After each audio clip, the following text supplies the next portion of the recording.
Good morning. This is the February 8th, 2025 meeting of the Coalition of Little Rock Neighborhoods. We welcome everyone today. This will be live streamed on our Facebook page at clrn.ar, and the recording link will be posted later in the weekend so that anyone absent friends can play catch up with us. I do regret to announce we have been sadly bereft of our key speaker, Tina Blackman, Community Development Director of People Trust. She and I had been talking just last night, and she said, I'm coming. And she reports this morning that she's shorthanded and she is unfortunately not free to come. But she is profoundly apologetic, and she very much wants to visit with us about the various programs to help folks prevent eviction and those to help the homeless. She's in a key data collection position to gather it up from all the city agencies, community agencies in the city, providing service today and sending that in a grant application to HUD. This is, of course, the older world, and we're not sure where we are in the new one. But it would have enabled, and may still enable, the city to achieve a higher level or next level grant and funding for expanded services to help the homeless get into permanent housing and that sort of thing. So there's a lot of interest for us neighborhoods because we want the homeless off our streets and in permanent housing and assisted so they're not on our sleeping on our streets. We want the folks who are about to be evicted to get prevention so they don't end up on the streets or living in their cars.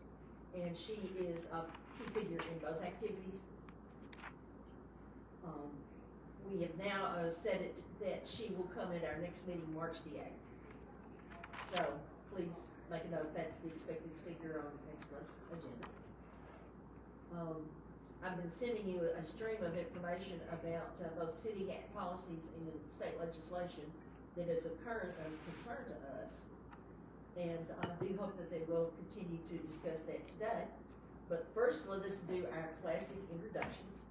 I'm President Kathy Wells.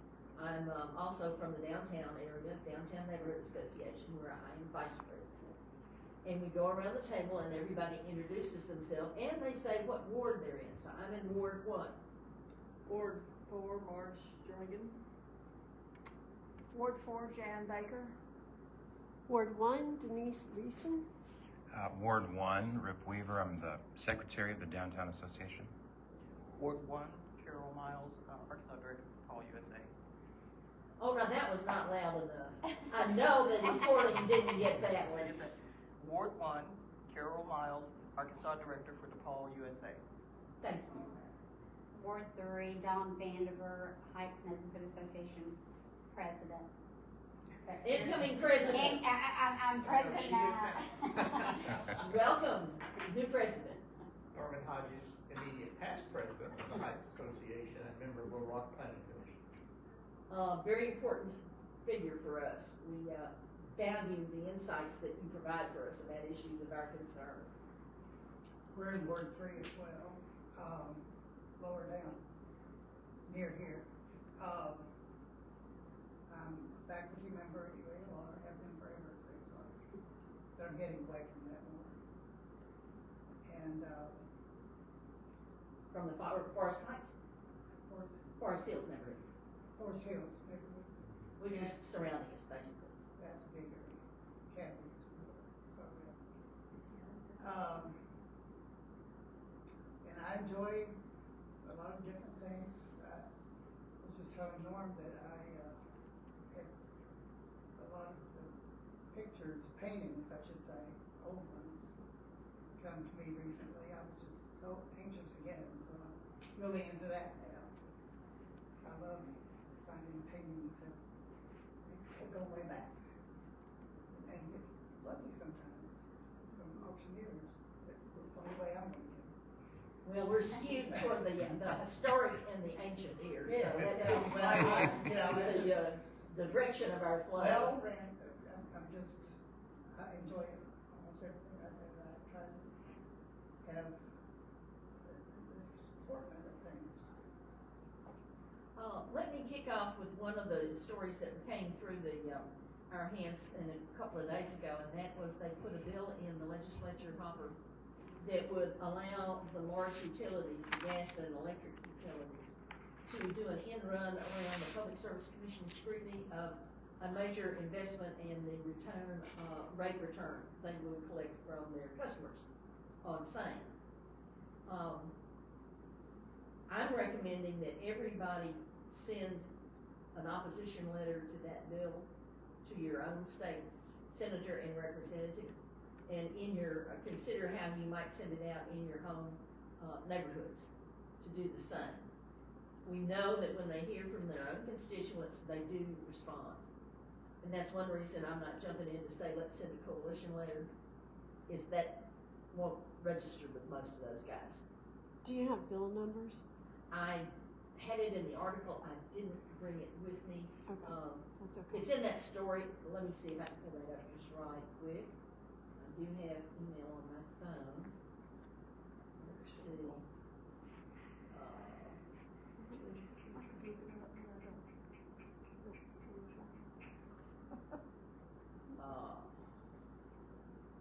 Bill would let utilities bypass.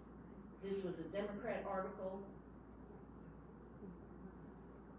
And it has comments from the utilities and the PSC.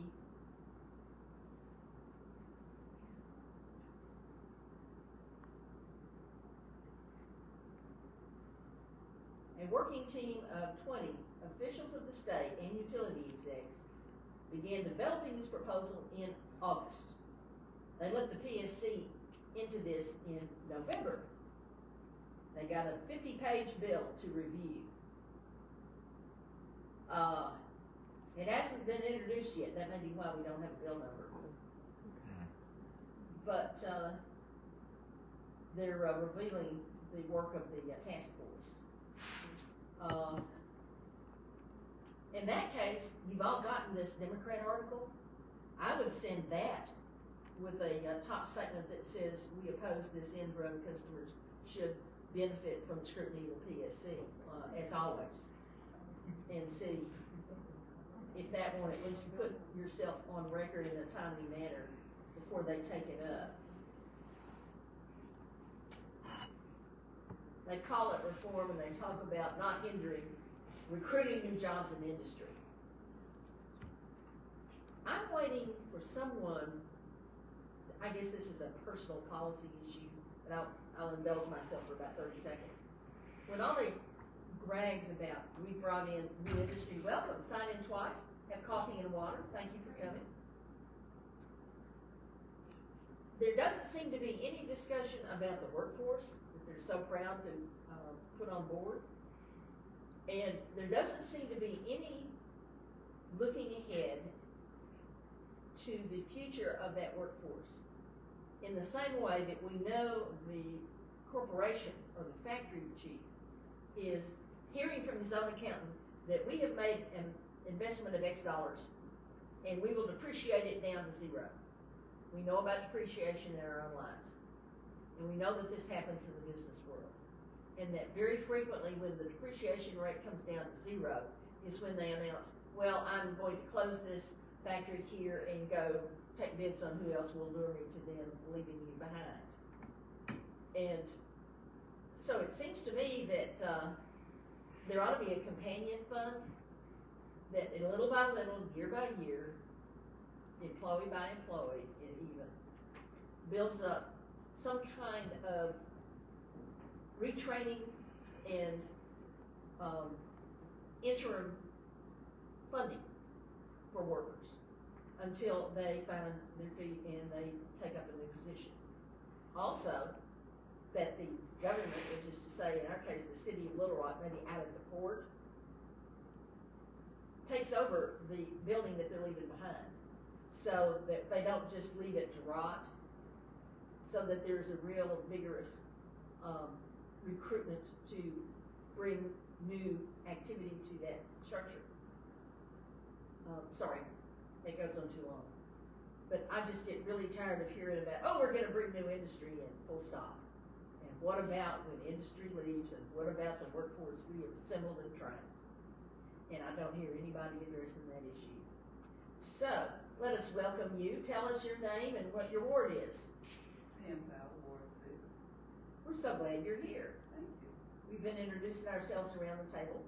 We've been urging everyone to tell their state senator and their state legislator to please not bypass the Public Service Commission when the gas and electric utilities want to make big new investments and recoup from their customers the cost of that investment. There was a news story in the Democrat that I was able to get out to my mailing list. Were you on that list? Did you get that? Okay.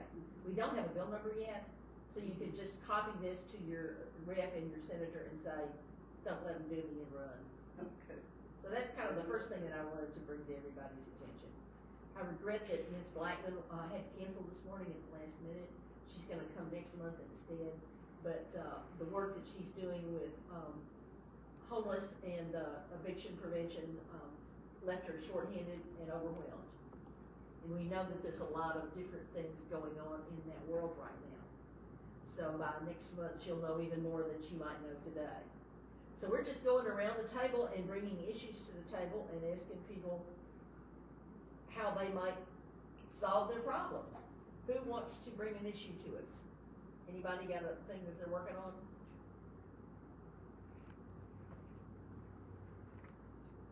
I sent everybody the design overlay proposal this week. I've talked with planning department, historic neighborhood staff, or Hannah Ratzlaff, and she's working on it. They're working on that checklist that we asked them for about what we need to do for the city to get that. Welcome, sign in twice. One for us and one for the city. Okay. And we've got coffee if you would like it. Welcome, welcome. Thank you. Kathy, Yes. Central High neighborhood has a design overlay, and it's got no teeth. Well, that's my question. Is it, see, the teeth in ours is that they would not issue a city building permit unless it met the provisions of the design overlay. Now, they're not many, it's only a 2-page document. But it is not going near the full category of the MacArthur Park Historic District or the Capital Zoning District, which has staff, which has great many regulations and guidelines. We don't. This simply says, essentially, we want it to be compatible with the existing architecture, and then we define what that is so you can readily see it is or it is not. And we also assert the policy that we do not want discordant architecture in our infill. And I have to tell you, I'm very proud of the fact that I have found that phrase that applies so powerfully when I was looking at the design guidelines for people who buy properties in Chenal. They have very tight restrictions. Not only do they say the style of house must be submitted for our approval and color, fences and height, and a great many other details are regulated that we don't go near, and we're not planning to go near. We're just looking for something that looks in outline, in peak roof, in doors and windows and front porch kind of a thing, similar to what's on the block right now when you look around. And They call that a block face. And the city's willing to Pursue that and enforce see if that? they can.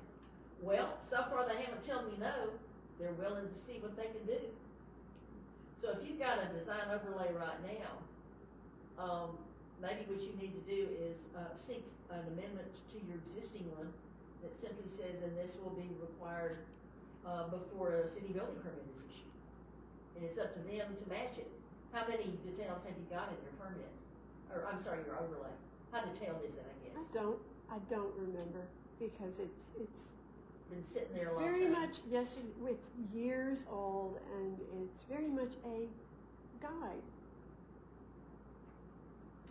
So No. is the city proposing to do this for all neighborhoods, or you have They're somebody willing in the to neighborhood that entertain- can ask for it? They're willing to entertain anybody's proposal. No. All we're saying is, hey, looky here, what we've written up we've got it moving through the Downtown Neighborhood Association, my home ground.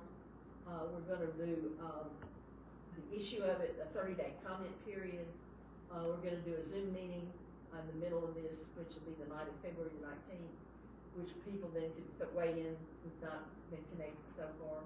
We've sent it out to not only our Newspay members, but a wider contact list of about 250 people.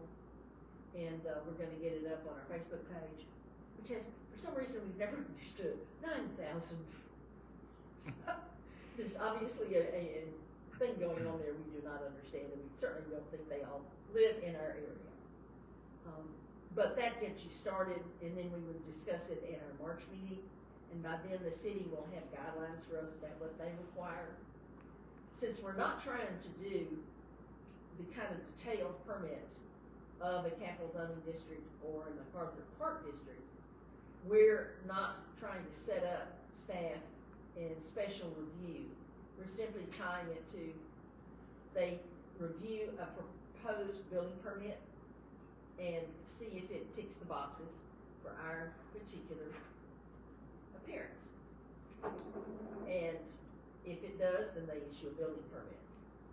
Well, But you have to bring it to them for approval. okay, well, the Heights has a defined area from the city because of. We all do, yes. And the Heights Neighborhood Association got the tree ordinance through the city board after a year and a half of working board.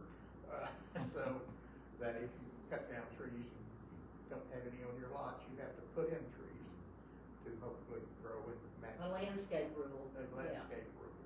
But other than that, we have been extremely hesitant to tell people what they can do on their own property. I've heard about all of the discussion over the years. And you folks may look at this, you've got it in your email, and see that it's not something you want. You may, and we know, for example, and it's in our letter, that Petaway neighborhood, after the tornado of '99, was for a time protected by a version of this, which kept out from the vacant lots that had been left behind when landlords grabbed the insurance money and fled. And so we had a bunch of vacant lots, and the question was, what's gonna come into this vacuum? And we didn't want slumlords to bring in a house trailer or a Jim Walter home. It would be very different in appearance, and we thought that would harm the neighborhood. So we put that into place. That's the origin of this, is '99, essentially.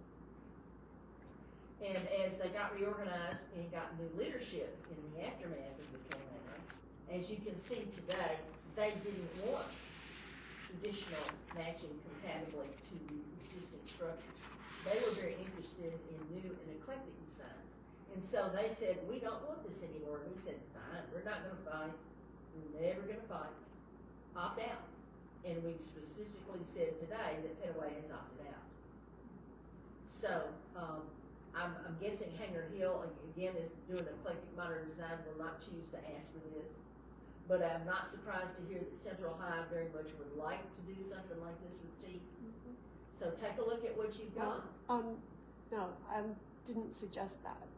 I'm just saying that the design overlay that we currently have and have had for years does not have teeth. Well, see if you could ask for another paragraph that gives it teeth. That's all I'm saying. I don't have any notion about how detailed it is. There's going to be some point at which it's simple enough that somebody could look at this building permit application and say, it matches, it doesn't, you can't do it.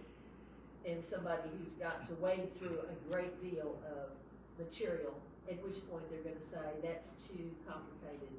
You would have to create a more formal district with a more formal review. They could still probably come back to Hannah Ratzlaff, who is the historic neighborhood planner on the city staff. And so that's a discussion that we're starting. And we'll just see where it goes. I must say, most of the new construction in the Heights architecturally fits into the neighborhood. I think you would agree with that, but the houses are much bigger. Put it that And way. that is exactly what I think it's item 9 is, and Liz, I'm gonna call your attention to it. There's a reference to it about it should be in proportion, not just that it is visually compatible, but it should be in proportion to the other houses. And that's where the Heights chooses to go larger proportions. And there's a calculation in there that in fact the city's supposed to help me figure out that you should not be more than X percentage larger than what's there now. We do And not- you're in the case of 100%, I think. We do not, once again. And you wouldn't have any interest in doing that. We probably would not, that's my view. Well, I'm not gonna take that on risk in my first week. But the thing is, you've got the tool in your kit. All right. You can look at it and look around and see if people are troubled. This grew out of a great deal of concern about 1516 Ringo, which comes up before the planning commission next Thursday. There's a very compatible design proposed. It's a large lot. The developer wants to put it, divide it into 2 lots, and then wants to put up smaller houses of very modern design that would look nothing like what's on the rest of the block. So we don't wanna go there. They don't wanna go there.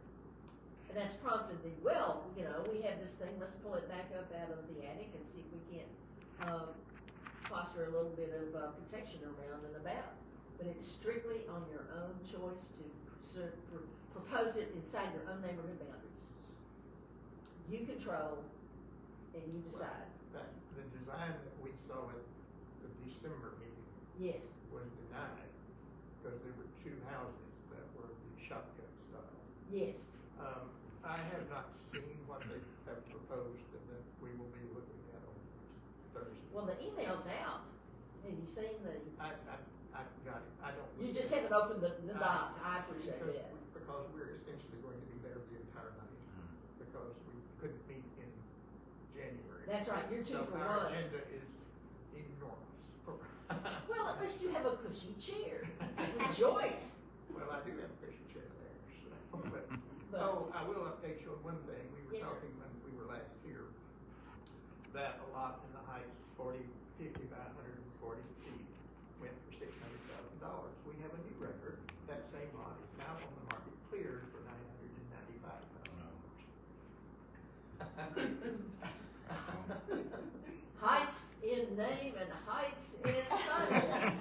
Heights and roads. Your new slogan, right? And one thing too, that, on our tree ordinance, kind of talking to what you were talking about, not having any teeth, we have kind of found out today, as we got it all through, of course, no one's enforcing it. Patty Abraham has gotten involved in it, and she's with Kathy Webb, and they're, I think took someone from the planning commission and from the city around, like for 2 hours, going through and finding people that did not live up to their, trying to get it now in the, before they can have occupancy, to have some money, I think, in escrow or something. But we're trying to get it where, Well, you know, there has to be a certificate of occupancy from city officials before, the house is released for occupancy. right, That's something that we found to be a very key, yes. turning point in trying to put teeth into making people do right. So don't overlook that one. No, I think that's a great idea, I'm glad to hear you say Well, that too. and the problem we have until last year, some point last year, was, we won't name names, but someone at the planning department didn't really care about any of that. And we're so grateful Jamie has gone on to another job, but I really feel sorry for afflicting the residents of Jackson, Mississippi, his current employer. They have enough troubles. I'm not a fan of the man. Anyway, let us welcome our newest, tell us your name and your ward, please. I'm Dorothy Brown, Ward 2. Thank you for coming. As you can tell, we've sadly lost our speaker, we're postponed till next month because of critical actions back at the home office, and so we're just sharing concerns and issues here. Do you have something to bring to the table? I want to keep listening for a minute because you're talking greatly about our living conditions, and I have a house that I'll wait and see what you got to say. Okay, we can wait for you to weigh in. Okay.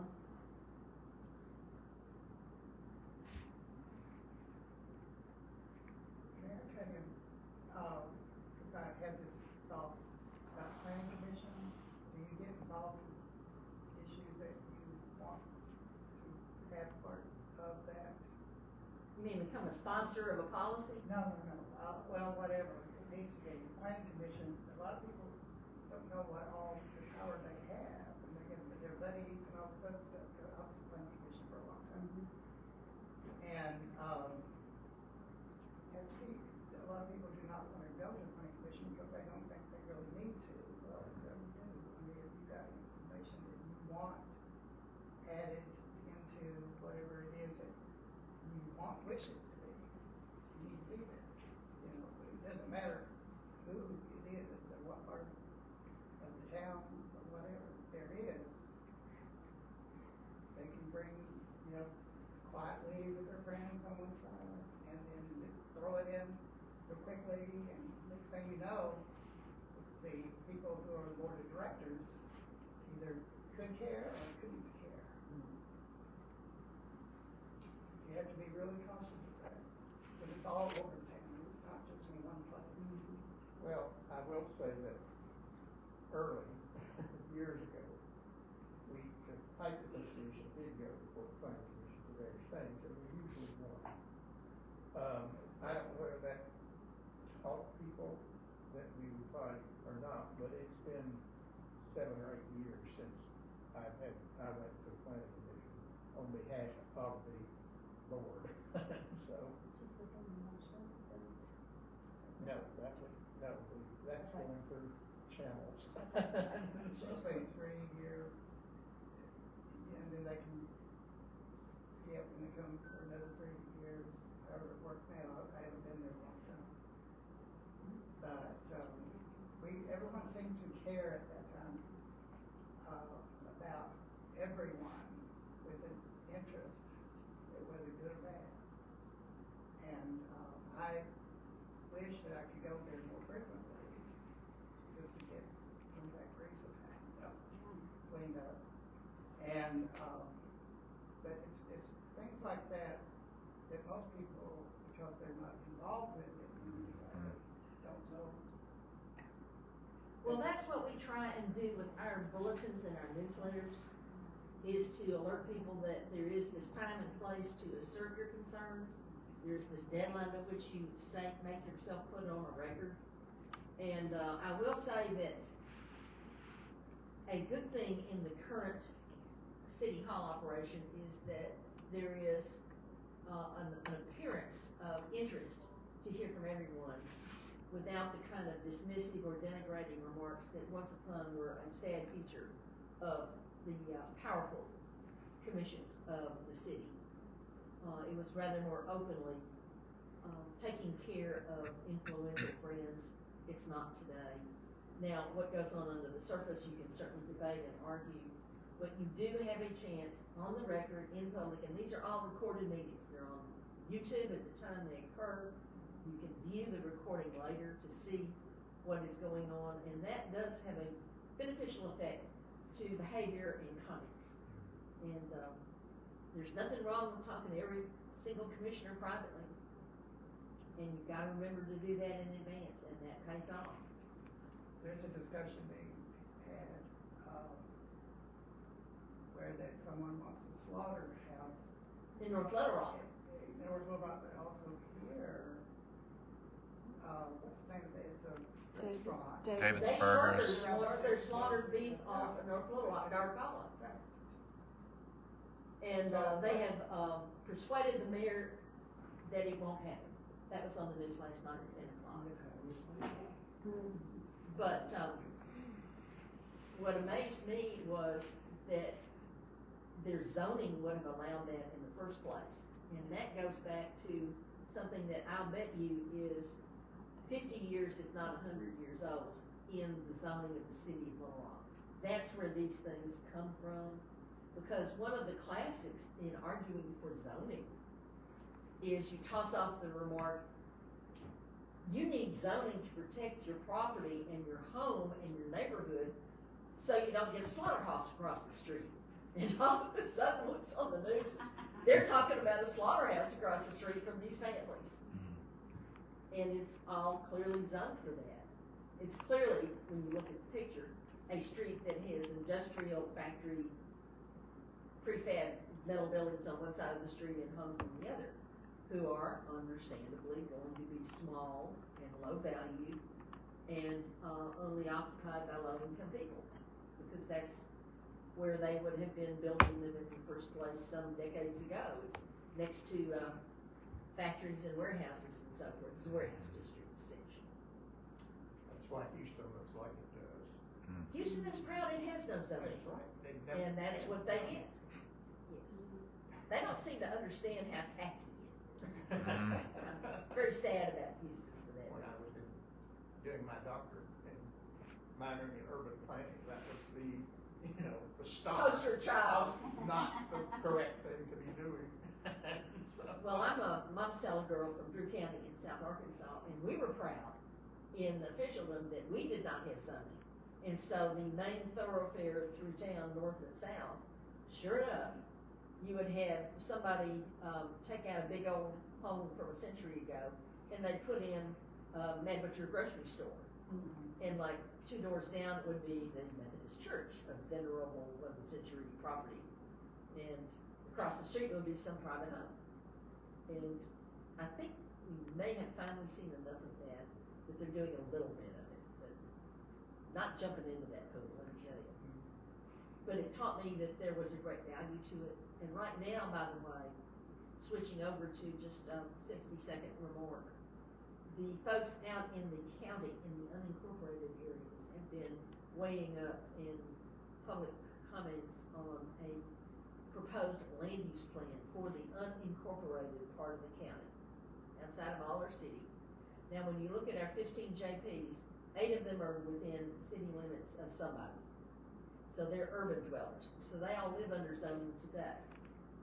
And we would hope they see the value of that in their own operations. But the struggle, as always, is between a developer who's got an enormous number of thousands of acres that he wants no hindrance in developing the way he wants, at the speed he wants. And so right now they have a land use plan, and it will be a separate action that the JPs must presume to take up to impose right alongside the land use plan zoning. That means you get a permit to do a thing or a waiver not to do a thing, which is where we are. You either follow your zoning in the city or you get a waiver, which is, by the way, why the Board of Adjustment is something so important to pay attention to, because that's where they get all the restrictions waived. And ugly things happen that you don't want.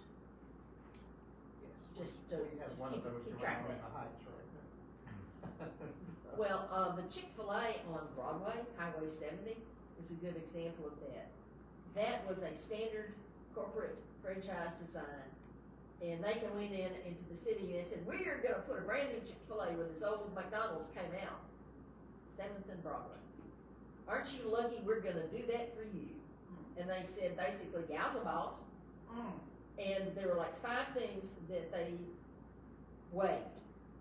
They waived a curb cut on Broadway, which shouldn't have happened. They should have been telling you to drive around to the side street to get into the flow for the drive-through Chick-fil-A.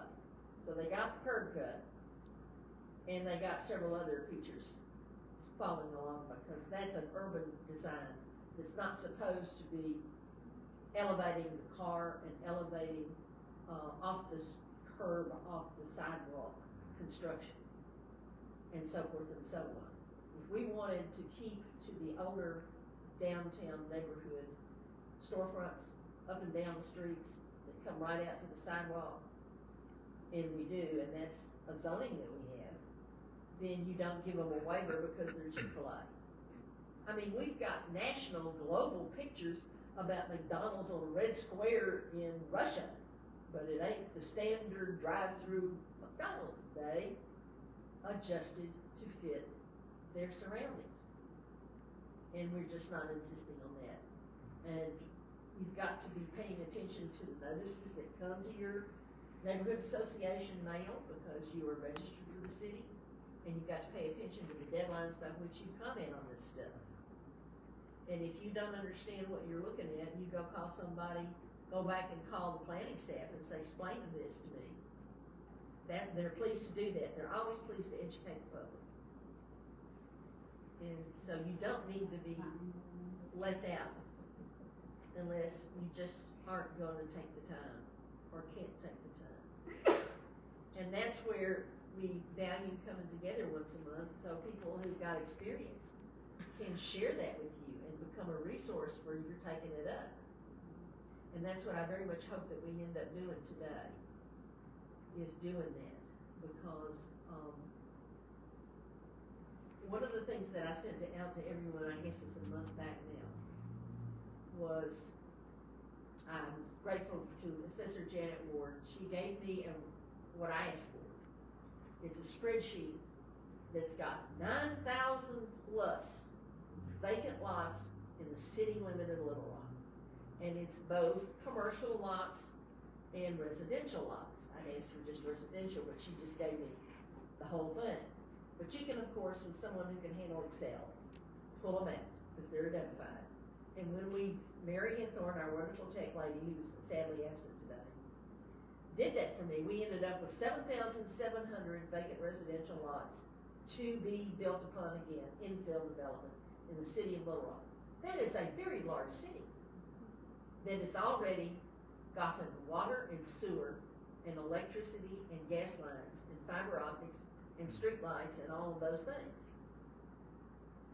And once again, I'm gonna be pushing the folks who are bragging about economic development and redevelopment to push on that. But I'd really like to have something in place that says they can't put up geodesic dome homes in a property that's one block over the line from the Capital Zoning District or MacArthur Park District. So we've got to take it step by step. And I have asked them for a map, which is going to be a lot more helpful than just a spreadsheet. If you're particularly skilled, you can pull up by the streets and fit it into your boundaries. But what I'm also headed for is that the city provides us with a map within our boundaries. For example, the four boundaries of the Downtown Association, or the four boundaries of the Heights Neighborhood Association. You can access a screen which shows you little red dots that are all of the vacancies that brings up the street address when you click on it. The example that goes even one step further is over in the University District Corporation that Euler has set up for its surrounding residential property to be helped in redevelopment. And when you go to that website, their map has a few additional features of information that you would like to have if you're going to be selling this to some prospective buyer. It not only has this dot equals this street address, but it's got things like the utilities available and some other features. And I think I sent that to you all. I may send that fresh if you can't find it. But I'm just saying, I want the city to give every one of us neighborhoods that's registered with the city the same kind of map that Barrett Allen has got over in University District. And then we've got something that we can promote and sell and take to the real estate agents that are in our network and keep our finger on the pulse and end up being the go-to people, which means that we know what's going on and that we hear about what's being promoted. One of the things too, I'm sure, that's going to be in existence is there's going to be a cluster of lots within a couple of blocks of each other, which would be appealing to some builder who gets the volume purchase savings of being able to build on several lots or buy the lumber and the other fittings for not one lot, and then you drive to another and you drive to another that's way far away, but they're just around the corner and the next block over. Now, I've been educated that one of the problems is that we don't have builders. We don't have very many builders.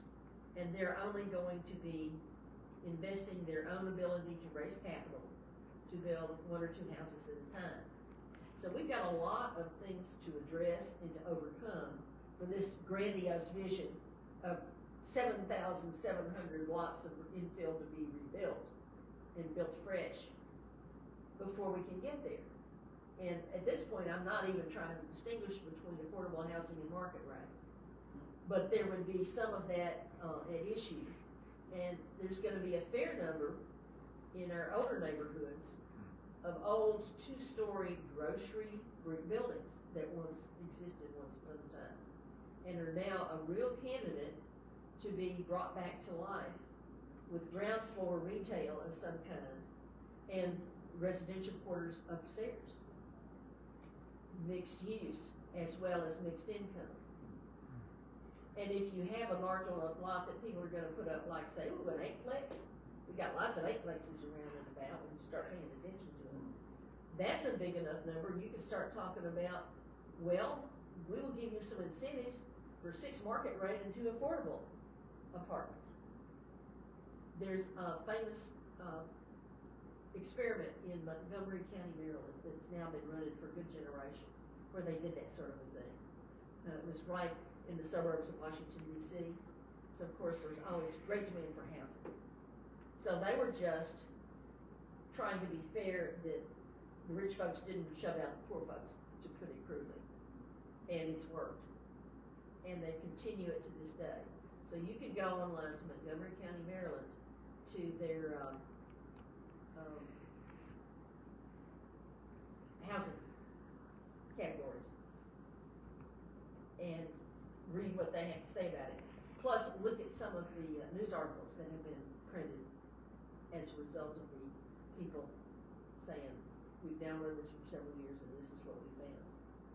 But for sure, they have run it for a number of years and they have kept it. So that is a useful guide to pay attention to. Kathy, that new Wingate, complex east of. That's the right, interstate in is Hanger going- Hill. On Hanger Hill is probably going to encourage not only apartments, but other private properties. All around it, All that's around right. it. That's But right. I know that was one of the intentions of that. I went to a meeting on that and that was their whole thing. This will be a point of. Stimulation for the stimulation, neighborhood. And there will be, I think, a police substation in it or something like that, so Oh, really? That's news. I may be incorrect, but something. An office where they can check in and stuff. There's, one thing is I remember, were they renting affordable units to art Yes. institutes? That was- So that is their niche. Yeah. If you want to rent from the Wingate people on this block at this address, you're gonna have to demonstrate some proficiency in some art category. Which is, by the way, not the first time we've done that in the city of Little Rock, but I'm thrilled to see that we're doing it again, Yes, because that was gives you cool. a lot of buzz and sizzle that's almost not very good. But, all of these things then can be borrowed for other neighborhoods. Do you know how many vacant lots you've got in the Central High area? I know you're always losing stuff. I do not know. Well, that's what the city needs to be able to give us and keep us updated on. And then companion to that is the 525 unsafe and vacant houses that are on the condemned list. Now, I've got that list and I sent it out and I can send it out again. It is sadly not, very, updated, but it's a spreadsheet that not only tells you the address and some estimate about what the city staff says would be the number needed to bring it back up to code, but there's a whole column where half dozen of these are eligible for historic tax credits, for God's sakes. Now, we ought to be able to sell those zippy quick, but we haven't managed to do that because they're still on the list. And, There are other issues with those. A lot of those are air properties. oh yeah, that's a biggie. Popping up all over the place. Yes. We're all getting older and dying now, yes. Air, Inheritance property is a better term for it. Or you have so many heirs and they won't agree on what to do with the And property. they're all out of state. Okay. And they all have inflated notions about selling off grandmother's house and everybody gets rich. And it's really something they cling to. in the face of a great many realities and much lower, purchase offers. We have travel nurses, and part of the deal was that they would look really, really nice and be mowed and trimmed and all that stuff. And up until now, they've been doing that. Very quiet. And I'm loud now sometimes. If I see that they're not keeping it up, I'm gonna knock on their door and I'm gonna ask why not. That's what you need to do. But see, there's a whole category. UAMS is the single largest private employer in the city, which means that an awful lot of the medical staff would be very interested in affordable places to live, probably to rent, conceivably to own, right around, just, circle it out from that. And certainly south of 630, there's a lot of real estate suitable because it needs redevelopment. But that hasn't quite clicked. And on the other category, I've seen this because of the speculation, lot buyers, particularly in Petaway. The first thing that a young, successful doctor is advised by his accountant in the annual tax return meeting is, gee, Dr. Joe, I'm really glad that you have this whacking big salary from your employment at the med center in your private clinic or wherever. You need to invest in real estate. That's where you're going to be smart investing in your money. So the first thing they do is somebody advises them to run out and get vacant lots over here where the city's going to grow. And those are the names that show up in the tax deeds if you look at who owns your vacant lots. There's every reason to think they might be persuaded to get some of these lots in Forest Hills south of 630 and put up something whose rental would go to the 1 year of the 6 month contract nurses and doctors who come washing through the med center. A few doctors in But there. Young one. the young ones just starting out would be a real prime attraction, but the established ones who've got the money to invest and their accountant is saying this is what you need to do to grow your portfolio, and we still think that real estate's going to increase in its value in most places. But the travel nursing is really big in our area. Because it's the And we hear hospital's about right there. Yeah, and we hear about it downtown Mine and too. in MacArthur Park. For children's. And you would bid for children's, yeah. So that's just a whole niche market, if only we could put all the pieces together. But we can be leaders and facilitators and resources to pull this off. But we need those maps from the city so we can show stuff, because that map is gonna really be a powerful tool. Kathy, has Yeah. there been any discussion about trying to have restrictions against private equity firms coming in and buying up half the vacant lots in the city? Oh, the speculator category. Mm. I have heard nothing about that. The little I have seen over the years now is that there's no interest by the powers that be, who number amongst themselves the folks who would make those sorts of investments and speculations, putting into city rules any kind of restrictions. And when you talk about them crossing state lines, like the lady from China who owned the house kitty corner from the art center for decades, that's now been torn down by Warren Stephen and is a vacant lot, is a good example of that. And she was in a district that went to the category of, we have a policy of demolition by neglect. We cite you because you neglected your property and have not brought it up to code. What are you doing about that? Now, in a lot of instances where they are in the city and on this property that's in decline, what that happens is, what you hope for is they immediately put that on the market. It's sold into hands that now do bring it into compliance and bring it back to be a thriving historic property. But demolition by neglect is not something that we've ever seen the city, take up. That is one tool that you've got in the kit. It doesn't stop them from buying it, but it would be a tool to stop them from letting it rot on the ground while they're waiting for their ship to come in. And we could certainly ask them to pursue that. There's every reason for Central Ohio to just write Brad Jordan and say, could we get a citywide demolition by neglect ordinance? And just take it right wholesale out of capital zoning. I know they've got one. Does anybody know if they got one for MacArthur Park Historic District? Would be a question I've got. Well, you could ask Hannah Ratzlaff, who's the staffer for them, if they have one that we could just, it's probably posted on their website. You could just go through there and search for the phrase and then pick it up wholesale and copy it off and say, let's do this citywide. That would be a good one. But once again, there's a whole lot of pushback from this. And it pays to take it step by step and try and do it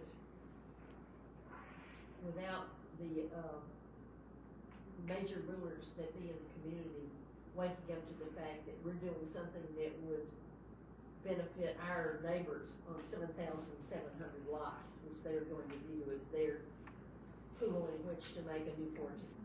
Well, we came to an understanding that perhaps UAMS would want to grow down. So we spent 4 years working toward keeping it up there instead of Crossing 630 and putting up a bunch of high rises. I've 4 years I worked on it, and we won. So, and we intend to get a chancellor. I did, and others. And we invited the Med Center Vice Chancellor to our table to tell us what their plans for expansion were.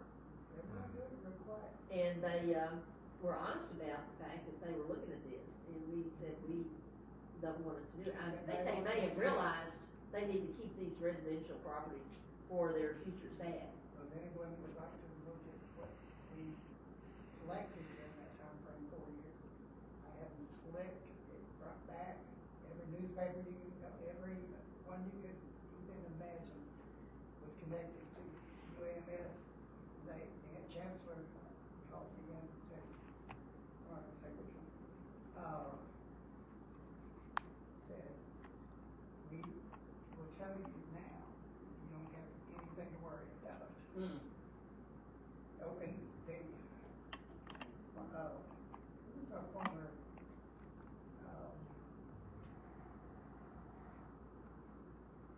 the attorney, the guy who used to be the one that had a lot of stuff going on with us.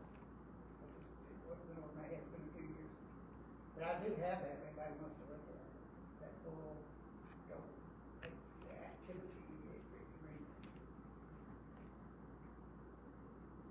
had to stay on top of in order to get what it was we needed. You just need to call them up and make them know your name, invite them to speak to your meeting. Because even though there might not be a whole lot of people in the room, and of course the more the better, if your presiding officer is clearly attentive and will pursue it and will throw out remarks like, well, we invited our state representative who votes on your budget, but he couldn't come tonight. And just make it clear that you would not go and tolerate a whole bunch of imposition. And that's what it amounts to, it's an I've asked imposition. to other people to take your time, go through there, I mean, it's covered both sides, every single thing that came out in paper, in whatever form there you can imagine. We came together and put it, laminated it, that's the term I'm saying, that we have this thick on two sides of all of that, to keep them from both going across the street. Never more will that happen. What's going on with your neighborhood, Dorothy? Well, vacant lots, run down units, trash on the streets, parking in the yards, Oh, yeah, that's, and garbage cans and renters. Now, all this not in my neighborhood, but in my son's neighborhood, he mentioned to me about house across the street from him. Probably look like has as many as 15, and I don't think it's, but then they just overnight, there's a house for sale. Now it's a house, it's like a duplex, and a whole lot of people in it, and I told him it sounded more like might be somebody pulled in and doing what you call it, halfway. Now, I don't know if that's the case yet. well, you've got, permits, for all of those King-free houses. They What are don't they just called? got, well, chemical-free, Oh, okay. King-free Oh, yeah. is the jargon that came out of our neighborhood things. And they will get duplexes and triplexes, and they will, put 2 and 3 cots in a bedroom. And they will collect money in some instances from the state community, department as a halfway house, so to speak. Once again, there is a record, there's a permit, there's someone responsible for it. So if you think that you've got that issue, then I would say you're going to be wanting to ask your, Well, you're in Ward 2, right? Ward Ward 1. Okay, well then just ask No, her, but this is over in Ward 2, because that's where my son lives. which is sadly represented by the Aileen Ken, Richardson. So, I would say, talk to Virgil Miller and say, would you please, see if there's a permit for some kind of halfway house or chemical-free house for ex-convicts, parolees at this address. And then that will either come back yes or no. I do remember from, some other activities, there is a legal limit to the number of people that can be housed per square foot. Let me think a minute. There must be 100 square feet of space per person, with a bed in a house. So you can't just stack them up like cordwood, which they did in the old days when they were, operating Cummins condos Yeah. 2 blocks south of me in downtown Little Rock. We don't have that anymore. We have run them out and turned it into single-family dwellings. But there's rules, and you can be, briefed on that. I would say ask somebody to educate you about those limits. I think, ask Virgil to look it up, or you can call the planning department and they will tell you whether it has a permit for it. That's what I was thinking about. The permits go through the planning department, don't they? Yeah.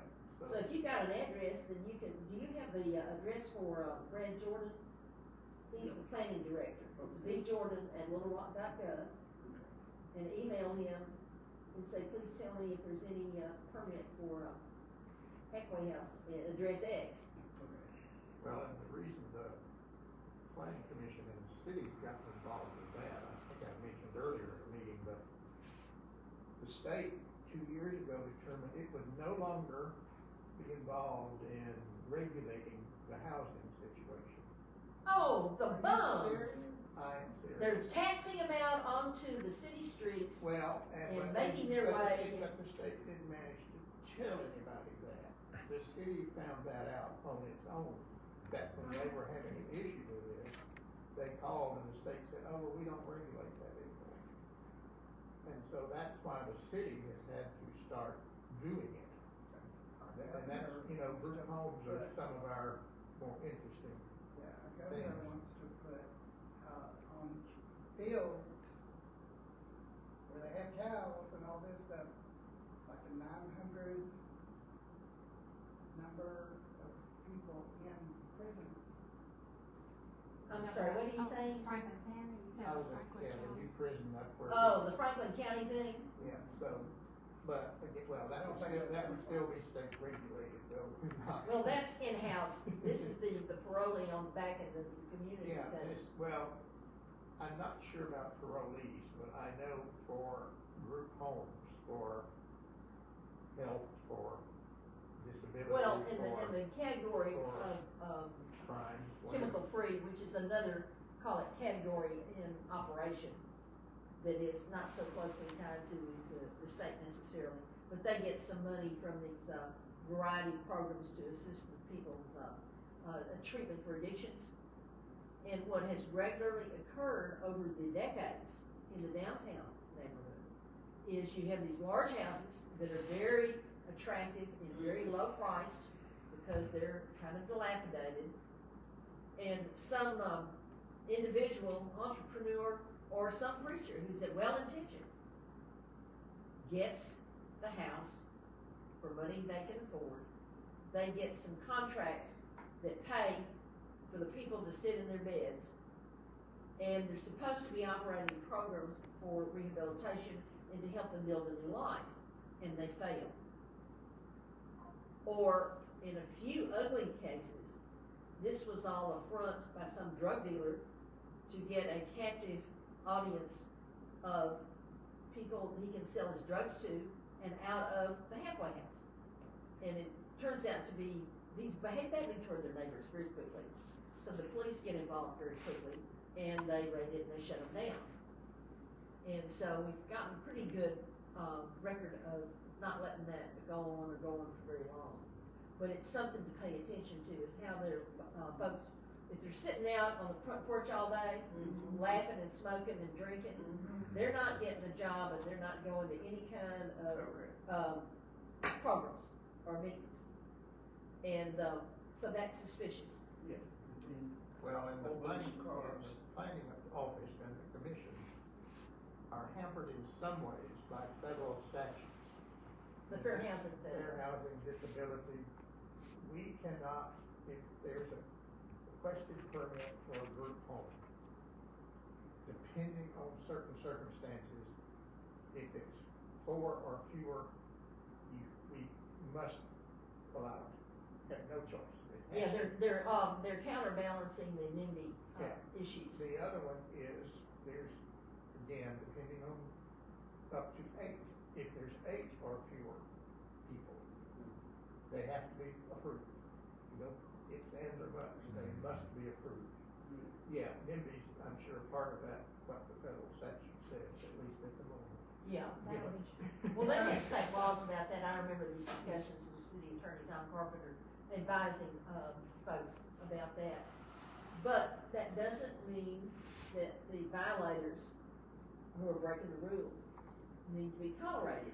Are you at all connected with the 12th Street Station community policing folks right across the street? No. Okay. They recently shifted everyone around. The city police do this, and I think it's a laudable thing, to avoid the phrase called homesteading in your particular assignment. And so they have a new 12th Street commander whose name is, let me see,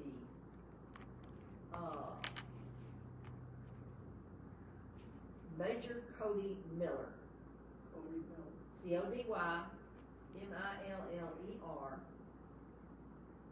And you would reach him through the main number, which is 501 918 5130. Is this the chief? This is the 12th Street commander. The chief is Helton. This is not the overall chief. Don't bother with him. He's got too much else going on with him. But the 12th Street commander is over your property and your son's. Okay.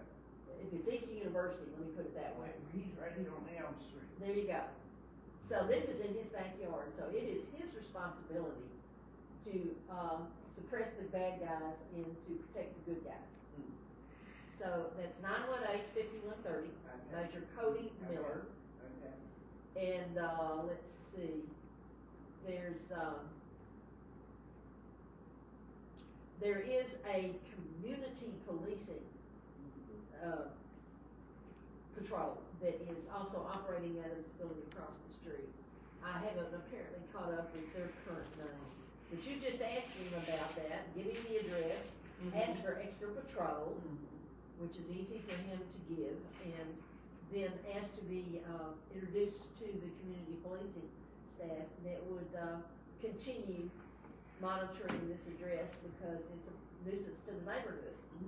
And one of the other things that we can also ask for is, the police department sits down once a week with a list of nuisance properties that are ongoing issues. A good example of that, as I'm sure you all recognize, is you go out west 12th for a couple of blocks and you've got the liquor store, which is regularly appearing in the evening news for various problems. And so that is perennially on their list. And other problem properties that are a nuisance to the neighbors, that are unsafe for the customers, that are a site for stabbings and shootings and drug deals and prostitution, come in for special attention from the police to find out what the latest observations are, the latest violations are. They regularly are gonna compile the incident report list of issues and incidents that occur because, remember, when we compile a heavy enough list, we can, take this to circuit court in a lawsuit to shut down the property as a nuisance to the neighbors. We have a state law about safe and welfare health nuisance statute, and nuisance abatement is the phrase. And the way that you get from here to there is the neighbors keep calling it in, and you keep getting those incident report numbers, so you don't let go of Officer Friendly, who's responded tonight to a problem at your address, let's say, unless and until you have said, now what is the incident report number on that, Officer Friendly? Because you make a note of that, you keep a diary of that. They don't have a card, right there. And They don't have a card. Usually can give you get their business card, but card. the critical thing is the computer record of the crime reported, incident report number, and that'll be 2025-5000. okay. And, you keep a diary on February the 8th at 10 p.m., you know, you call the police on address X, Officer Friendly responded, incident report number 2025-5000. Okay. And then you just keep it up with, and because you're in connection with the community policing, officers over here,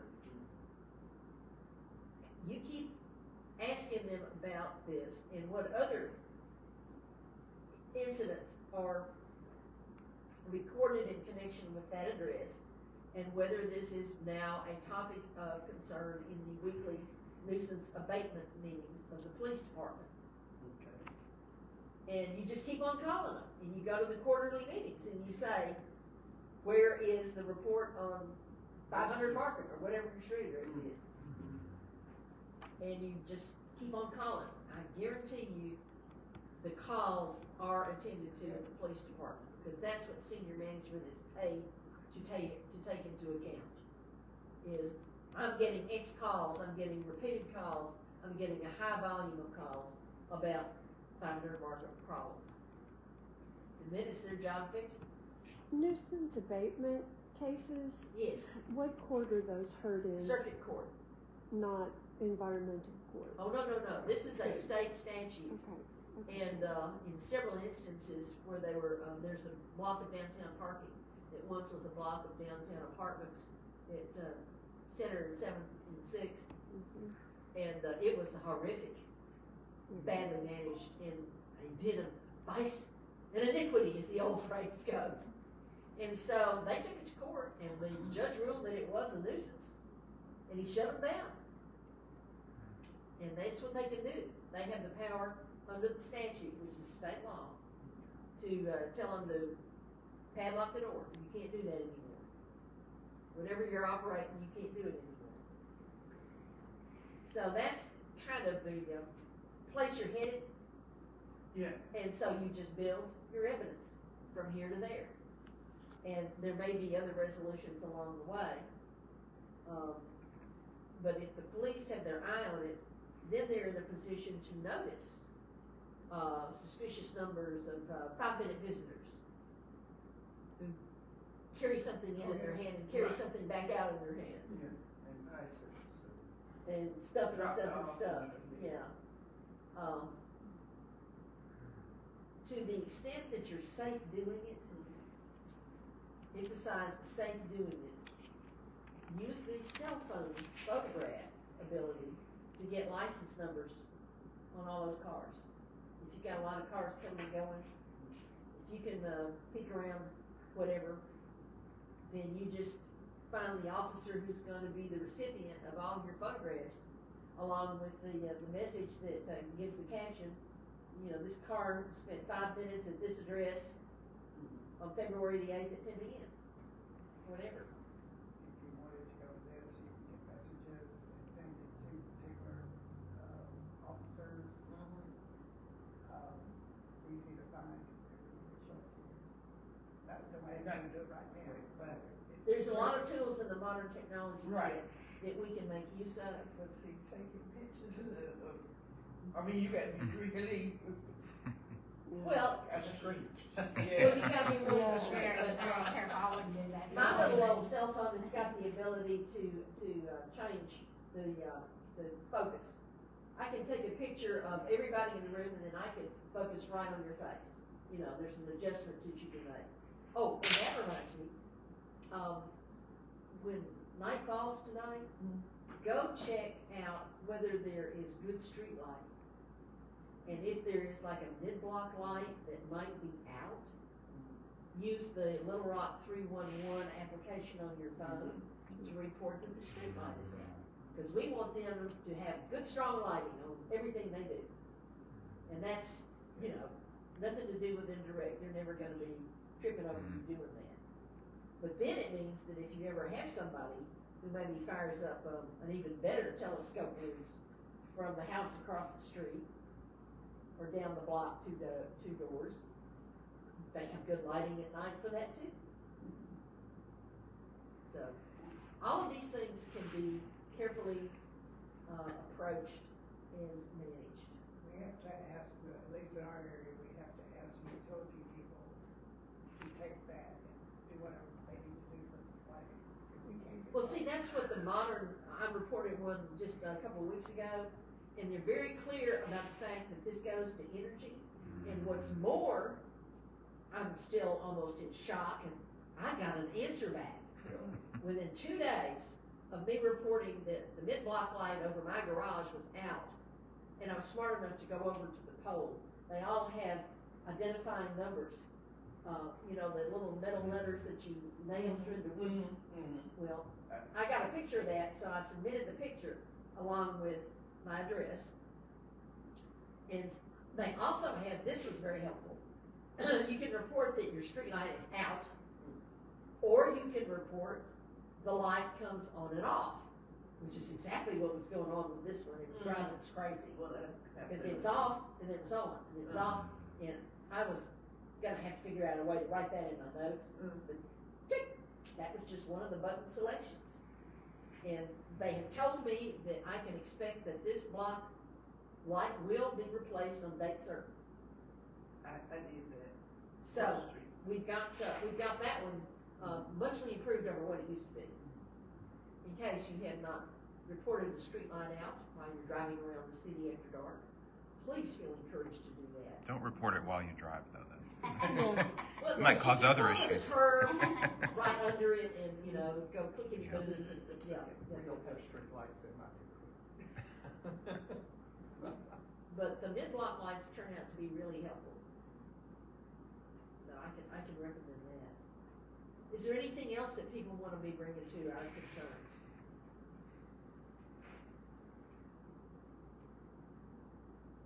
Making very, very good tips here. Things I knew nothing about, and I've lived in this city a long time, I should have known some.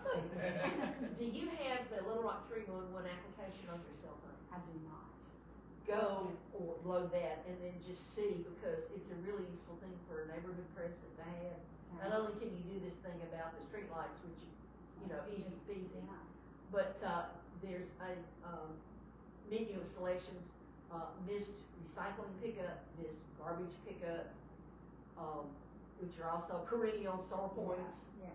And you can just get everybody to take this. If you've got a newsletter, put it in your newsletter, that this is an easy way to connect with the fact, with the officials who deal with the problem, for this issue, that issue, and that issue. Kathy Webb would probably be very happy to go down like that, but say, Kathy, I know.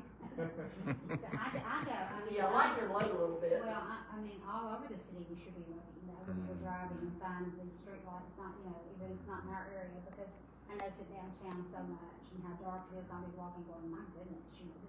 And you can just do it, Yeah, bang, bang, you can bang, just, and, good points on that. I've forgotten there was an illegal dumping thing that came to my attention. I was driving one of those cross streets that you use to get from pillar to post. And I looked over there and there was, a mid-block vacant lot that backed up to what was then a corner vacant house. Obviously it had been vacant for a while, but it was for sale. It clearly should have been resold and rebuilt. But somebody had taken advantage of the absence of anyone around to do a whole bunch of crap illegal dumping. And so I was slow enough in my duties, I was able to pull the curb and report that to the illegal dumping on my phone app so that it got cleared away. We do not need to be breeding vermin, and we do not need to be letting the poison ivy grow head high, because it had been going on a long time. And it obviously was gonna do something for the resale approach of the house, if they could get this stuff off their back side. So, it's just a really good tool to keeping our whole city a little bit better kept and a little bit cleaner and a little bit less littered and a little bit more lit. I would like to say that we're very happy to have Kathy helping us. She gets lost in the area, doesn't know north or south, east or west. Bless her heart. Well, thank you for the I compliment. will I hope to be of service. I'm actually talking about our representative on the board. Webb. Oh, Kathy Webb, yes. Excellent. Yeah, Happy to have you. As it happens, she and I have been a misidentified one for the I'm other sure. over the years. Well, And so we Webb, frequently Wells, they're very, have to say, oh, Ms. Webb, I took a compliment in your name the other day. Just so you know, these people are saying nice things about you. We had someone must have purchased a very fancy boat Oh, on the trailer. And Yeah. it was dropped there alongside my house. oh, you mean it was a theft that they got rid of? mm, Woo-hoo. And I immediately called the police. No one came. No one did answer. I'd go to the police station, tell them there's a boat alongside my house. I'd like for you to get rid of it. Well, who's it belong to? And I said, I don't know. It's not mine. Check with the theft records. Good grief. And then Kathy, the other, came and tried to catch. She's my can't see. Yeah. She knows. And so she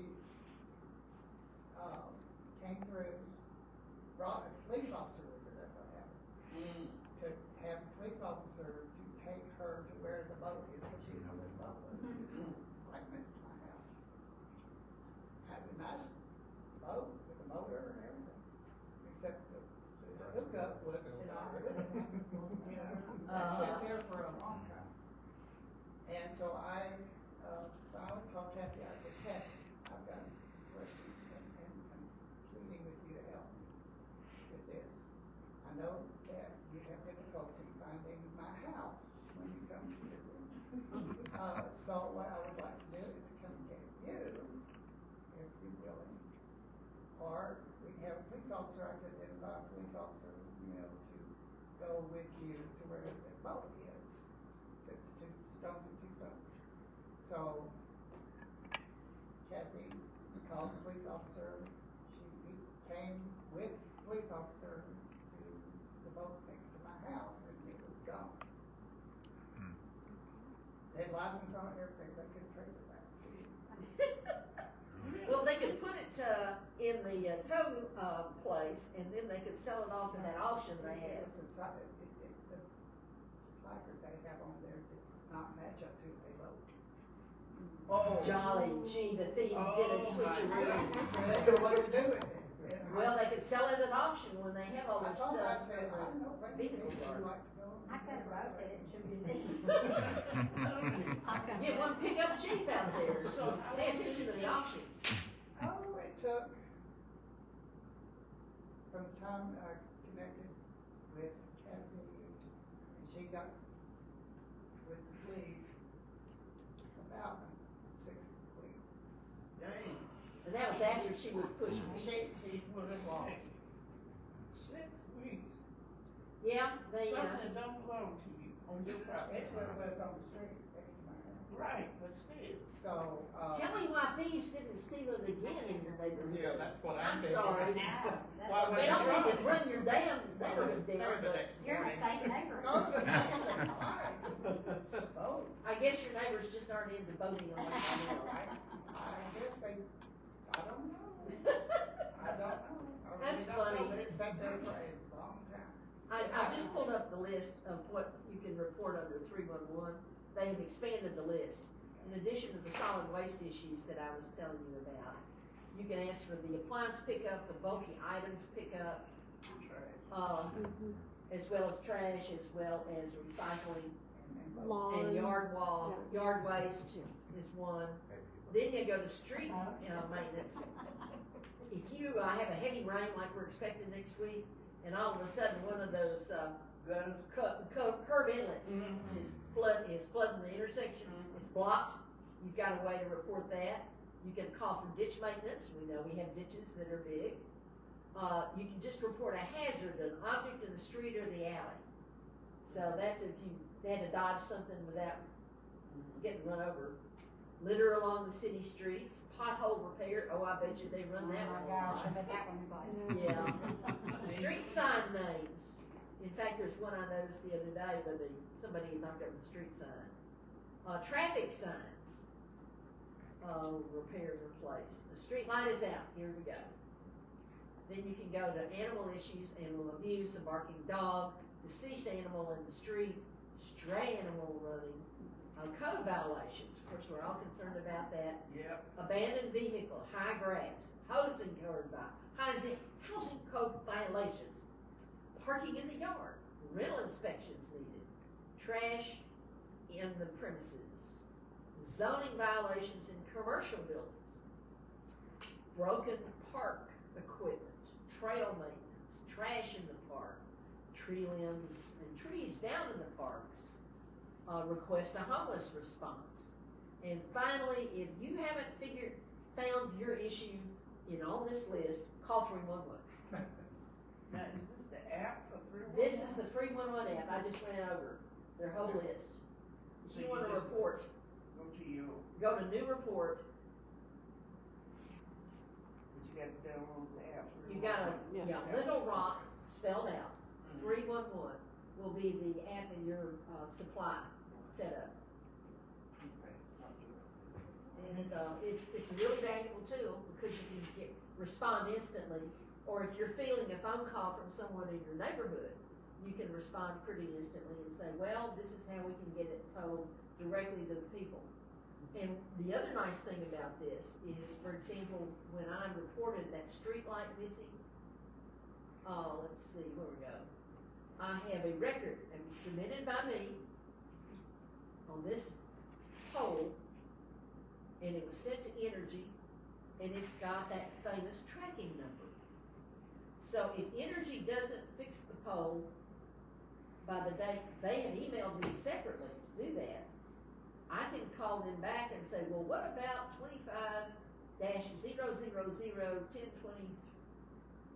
25-000-1020-333? A long number. So Yeah, well- it's a really good tool in the kit. Speaking of potholes, other than the interstate, which are all new, of course, if you want a pot-free street for at least a month or two, I'm sure, Cantrell has been totally resurfaced by the state. And it is nice. And It it is is. the smoothest streets you'll ever except at the bottom of Canfield Hill, Mm. where you have a little, which they're coming. Well, I was gonna say, excuse me, the bottom of Candle Hill is still not wonderful. No. And they haven't managed to deal with that perennial, drain of water across it, right beyond coming the off the gas hill. station coming off the hill. I don't know why they couldn't put a drain in that area. From downtown to the, well, I don't know how far it went out, past the interstate, but it's a smooth. It is nice. Except down at the bottom of Canfield Hill where they have to come straight it. because I think it it's so goes all big. the way to the traffic light that you turn off to go to, the Maumelle, Park in, Oh, yeah, no park, okay. Little Marmel River. And the traffic light shortly past that is Taylor Loop Road, Mhm. which is actually pretty good, but I think that's still over section of street paving. But smooth sailing. Smooth sailing for the moment. Gotta do it before the snow comes again. Yes. So, Before the next ice, does it. But, Good meeting. Mhm. I think maybe we've come to the end of our issues. I'm gonna say that we're going to adjourn, come back next month to listen to Artina Blackley talk about her issues of helping, eviction prevention and, getting homeless folks into permanent housing. This will be posted on our Facebook page at clrn.ar. Thank you so much for a lively meeting, good exchange of news and views. We stand adjourned. Thank you.